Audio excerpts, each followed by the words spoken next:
Hello mga kabibig! Welcome back sa aming bagong YouTube channel. Ito ang pinakamaingay ng YouTuber sa balat ng YouTube.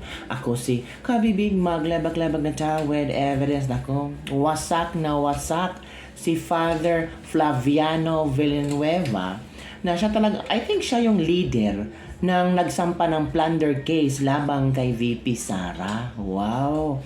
Ito ang komento ng netizen. Father, before ka sana nagsampa ng plunder case kay VP Sara, sana nagpa-hair follicle test ka. Oh, kasi ito daw si Father Flaviano Villanueva, ito yung may isang Senate hearing na kung saan tinanong siya ni Bato kung addictus ba siya or hindi.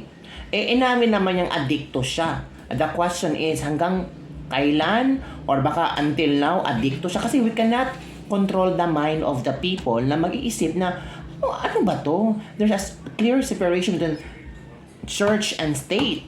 Para yatang si Father sumobra. Pati gospel ng church, dinala niya sa pag-submit or sa pag-sasampa ng plunder case laban kay VP Sara.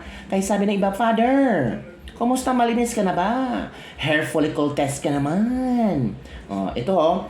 Pero sinupalpal siya ni Father Shano Ubod. Ito ang sabi ni Father Shano.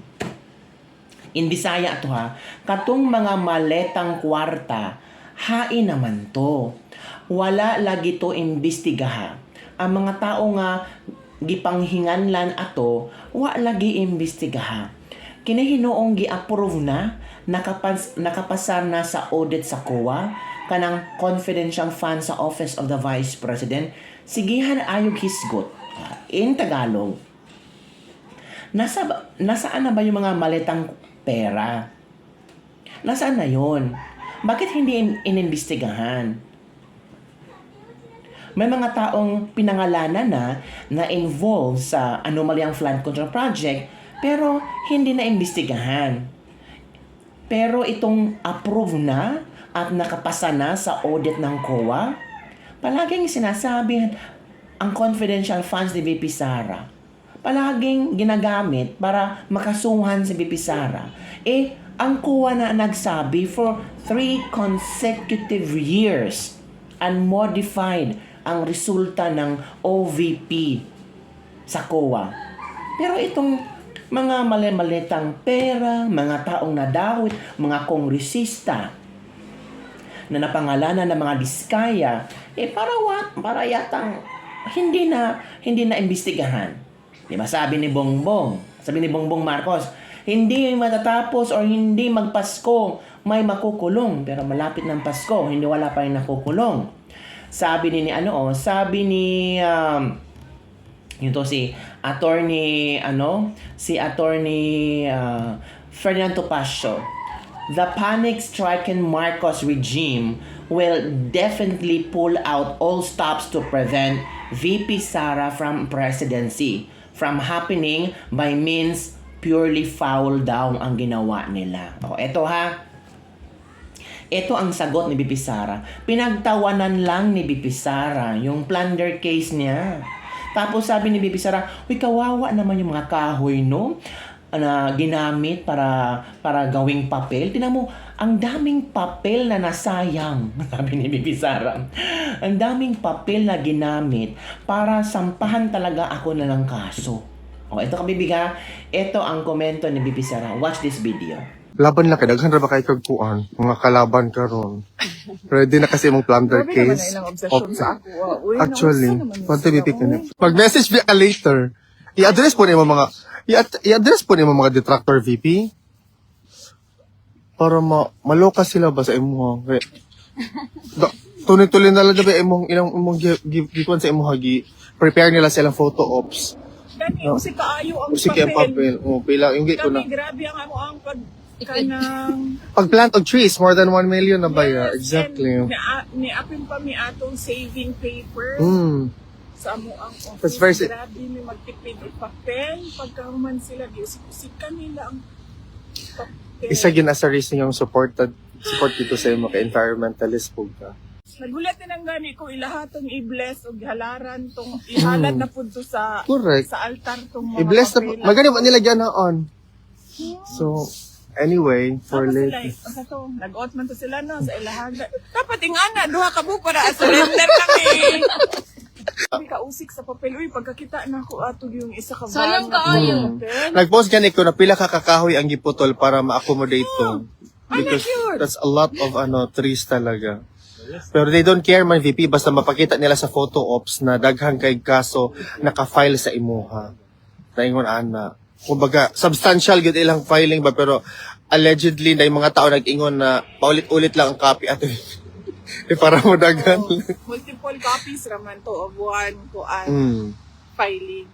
Bot sa bot, paghatagan kag 250 stars, unsay may tabo. Kana Mabawi na to tong gasto sa papel o mga kuan. Punuan nga, di usik-usikan. Dili gid tinuod gid ko.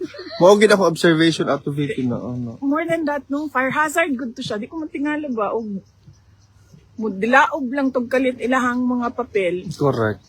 Labi nag mga demonyo ang nakapalibot. Grabe, usika gid sa papel. Pila mong estimate ato? Pila mong I think- more than More, I 50 think, rims siguro. daghan gid to kaayo VP, actually. VP, hatagi sila kusog VP. Sa live, ha? Hatagi sila kusog para sa Pasko. Oo. Kinahanglan nato mahimong malig-on karong umaabot na Pasko. Lisod ang ato ang Pasko kay makita ninyo bagsak na ang ato ang ekonomiya, ang mga panaliton. Pamaliton. Mahal Mahal na na kaayo. Kung naatay ikahatag sa ato ang isig kataw, katong mga naglisod yun, let's take time to share our blessings. Bisan nun sa kagamay na, dako na kayo na natabang sa mga tao nga walang-wala gid karong Pasko. Correct. Pero Sir Father, kasi of course, sasabihin ng mga supporters ni Vice President Sara Duterte, it's just a political ploy. I mean, lahat kayo galit kay Sara Duterte, you want her out of Vice Presidency. Anong masabi po? Galit po tayo sa nanggagamit, galit po tayo sa kasinungalingan, galit tayo sa nagbabaluktot ng katotohanan. Walang politika dito. Bilang pari at simbahan, the truth has always been enshrined in the gospel. Ayaw pag-usapan, kinakailangan ng pantakip, banatan mo si BP Inday. Yan lang po ang ginagawa nila.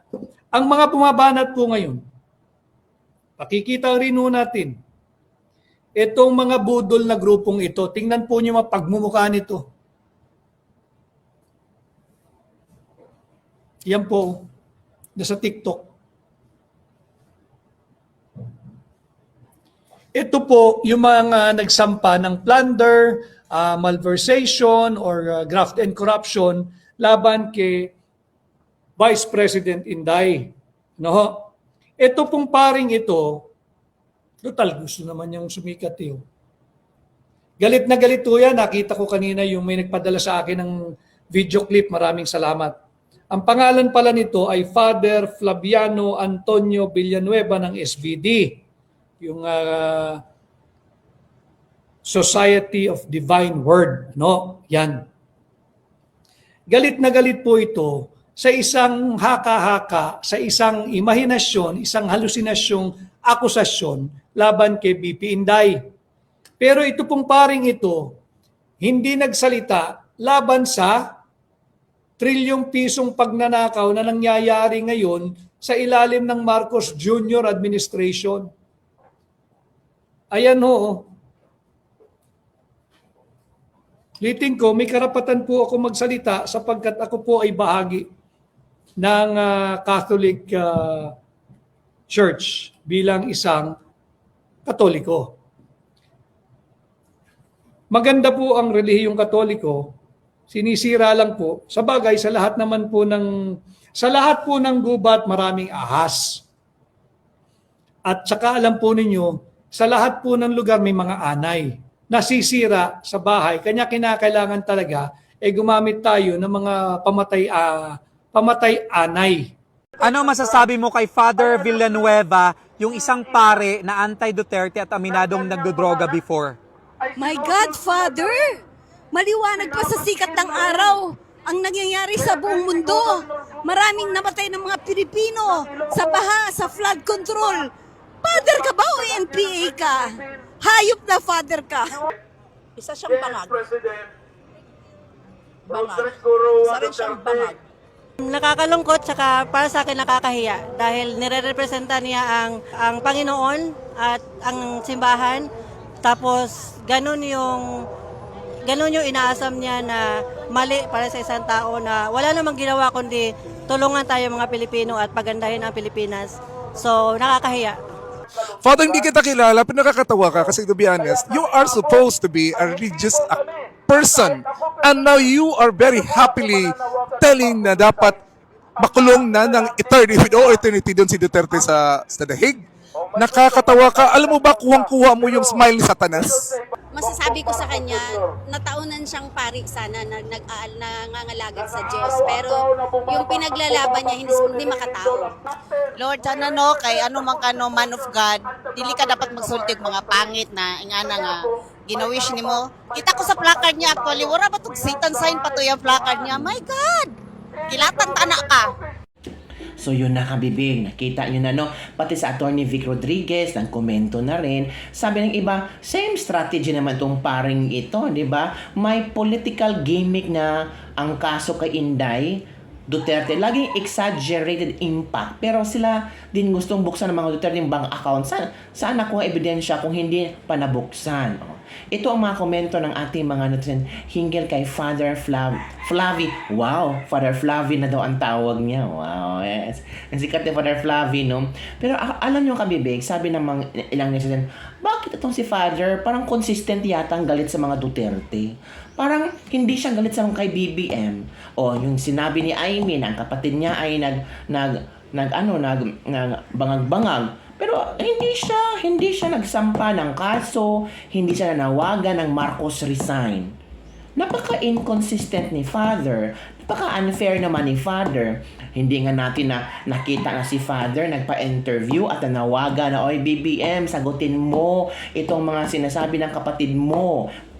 Kasi sabi ni Father, hindi ito political ang ginagawa ko. Kung hindi ito political, Father, bakit hindi mo kayang sabihin Marcos resign? Bakit hindi mo kayang panagutin si Marcos sa mga binibintang ni Saldico, sa mga binibintang ni Amy Marcos? Bakit selective ka, Father? Kaya nga sabi ng iba, nako, para yatang parang yung iba nga, ano ba naman? Katoliko, ano ba namang mga paring ito, ang Catholic, tawag ito, Catholic churches, dinala niya lang, parang ang pari na daw yun, yung pari na daw iyon ay yung parang naging mukha ng Katoliko ngayon. Hala ka! O kaya inatake ng maraming netizen, ang dami, kung walang tinatago si Sara Duterte, humarap siya, sabi ni Father. Galit tayo sa mga nanggagamit. Galit tayo sa kasinungalingan. Galit tayo sa nang babaluktot ng katotohanan. Walang politika dito. Bilang pare ng simbahan, the truth has always been enshrined in the gospel, and that is why I'm here. Wow! Galing ni Father. Yan ang sabi ni Father, ha? So, ano ang inyong reaction dito mga kabibig? Comment down below. Issue ng flood control, tahimik si Father. Issue ng Philip Mess, drug addict BBM, appointing to BBM and his political allies. Pero pag si BP Sara, plunder. They want the funds scrutinized publicly. Sure, but maybe, just maybe, the correct move is to change the law. Not treat it like a biblical miracle where rules magically reshape themselves because someone filed a complaint. If you want sunlight, open the curtains. Don't sue the window. Father, bakit hindi kayo kanun ka-active tungkol sa flood control na bilyones ang perang ninakaw ng mga politiko? Pero pag Sara Duterte, ang bilis mo. Yun kabibig, ha? Yun ang ating lebak-lebak for today. Magkano, Father? Sabi ni Jenny Gila. Tingnan mo, mas lalong pangit, mas lalong pumangit ang imahe ng Katoliko dahil kay Father. Paano yan? Yun ang kabibig. Don't forget to like, subscribe, and share this video. Bye everyone. See you next time.